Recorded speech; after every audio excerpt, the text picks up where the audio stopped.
Why did I write Dupes? It was an accident. It wasn't intended. Of course, maybe there's no accidents, right? I was doing research in Soviet archives, Comintern archives, Communist International archives. And as you know, it was because of the books on Reagan, right? The Crusader and the other books where I was looking at Soviet documents. So I find out that there's this huge cache of Comintern archives on CP-USA, Communist Party USA, that are just sitting at the Library of Congress, right? Hundreds of reels of microfiche. So I go there and I start looking at these, and I open the very first reel, and I see the documents from Chicago in September 1919, the founding of the American Communist Party, right? Where they're reporting to Moscow, they're reporting to the Comintern. Long live the Communist International, ! Long live the Soviet Socialist Republics, !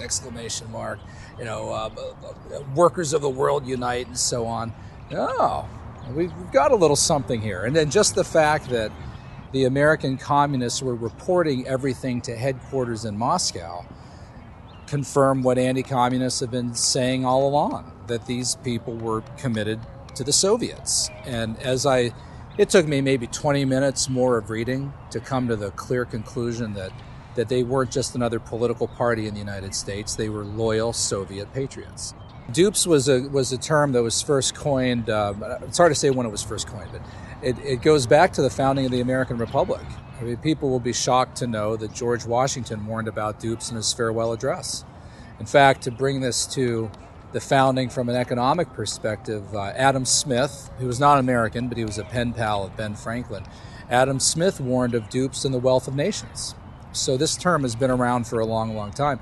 I mean, dupes, it's not meant to be name-calling. In fact, it sounds like name-calling because dupe sounds like dopes or dummy or so forth. But a dupe is somebody who's not a bad person, not guilty of treason, not a traitor, not ill-intended at all, well-intended, but somebody who's just gullible, naive, who's very easily misled.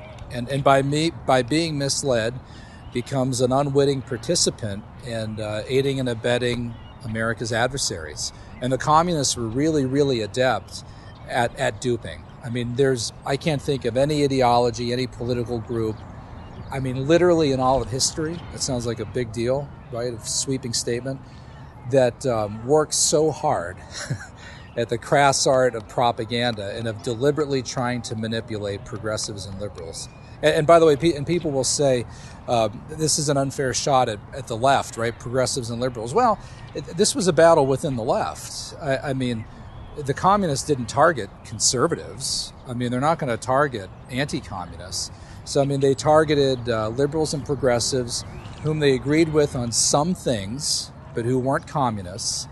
And for that matter, the heroes in my book, and I hope liberals will be open-minded enough to read this, I mean, really, be open-minded. The heroes in the book are the liberals who weren't duped, the Democrats who were anti-communists, or the dupe liberals and progressives who learned, repented, changed, and then became good anti-communists. Woodrow Wilson. Woodrow Wilson is getting beat up right now by conservatives in particular because he's the progressive's progressive who sort of started this long march toward centralizing so many things in Washington. And because he was heavy-handed, did a lot of things some people think were unconstitutional. During wartime, infringed on some liberties. He was also, by the way, some very retrograde views on race, put it that way. So in all those areas, he's rightly criticized. However, and I think that this is in part because of his deep faith. He's a devout five-point Calvinist. Wilson understood where to draw the line. And he looked at what was happening in Moscow, and he saw what the American Party in the United States was doing, taking flyers, putting them up on street corners. I put all these flyers in the book. Overthrow the capitalist government, overthrow the United States, don't vote in this election, on and on and on. And Wilson said, these guys aren't just another political party. These are bad guys. I'm on the left, but I ain't that far to the left. So Wilson called them barbarians, tyrants, terrorists, words harsher than Reagan used. words as harsh as what JFK, another Democrat, used. Wilson sent 10,000 to 20,000 American boys to Russia to fight the Bolsheviks. And for this, they demonized him, like the communists demonized all Democratic presidents. To this day, academic scholars who are mainly people on the left, journalists, their narrative of the Cold War is that the anti-communists were the bad guys. And the anti-communists were accusing all kinds of liberals and progressives of being communists when they really weren't, and ran roughshod over civil liberties. When in fact, almost every member of the Hollywood 10 in Hollywood was an actual party member. I mean, in the book, I show the documents, I give their actual Communist Party card numbers, everything. And now even today, a lot of these guys are protected in death, in the grave, by the same liberals who are still attacking the anti-communists. And here we have all this information in the archives showing that, no, they were guilty. I spent 2 to 3 years looking at Frank Marshall Davis, who was a kind of father figure to Obama, a mentor. Obama writes about him in Dreams from My Father. AP story called him a mentor, a father figure, very important influence. In fact, liberal biographers and journalists have all acknowledged his very strong influence.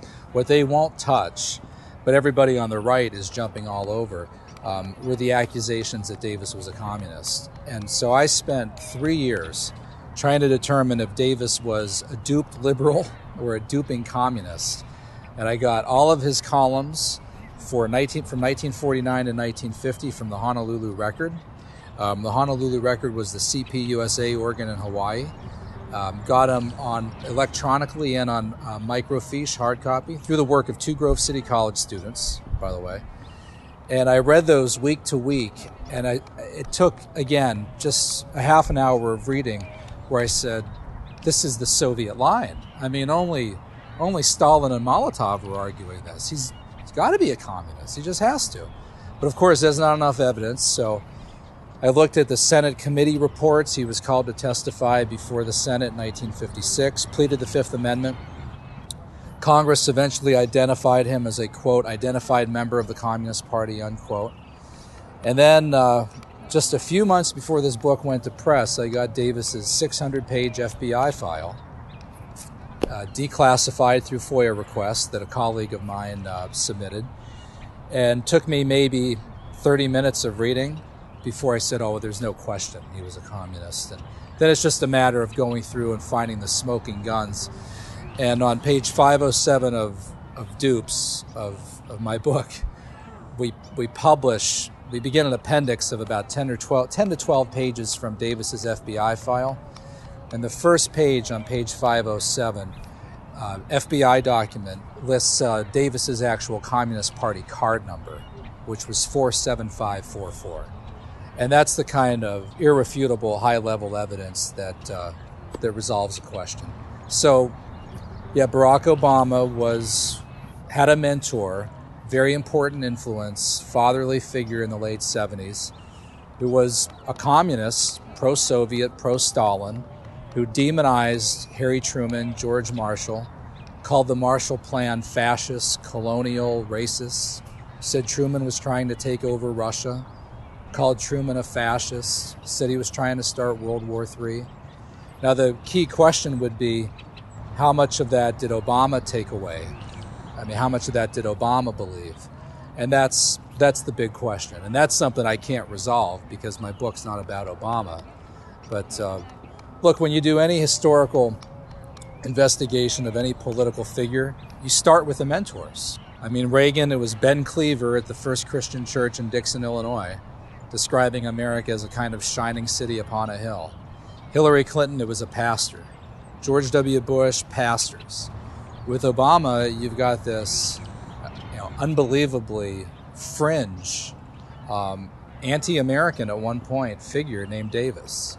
And it's not right to ignore it and just leave it out of the picture because it's controversial. Now, don't take that information and act irresponsible with it. Be careful what you next say about Obama. But you can't ignore that. That's crucial. And historians have been ignoring it because they don't. Most historians are on the left. Most journalists are on the left. and they don't want to hurt Obama. The publisher is ISI Books. Wonderful publisher. They do great work. You can find it at the ISI Books website, or the easiest way is just go to Amazon.com, or also our website, thedupesbook.com.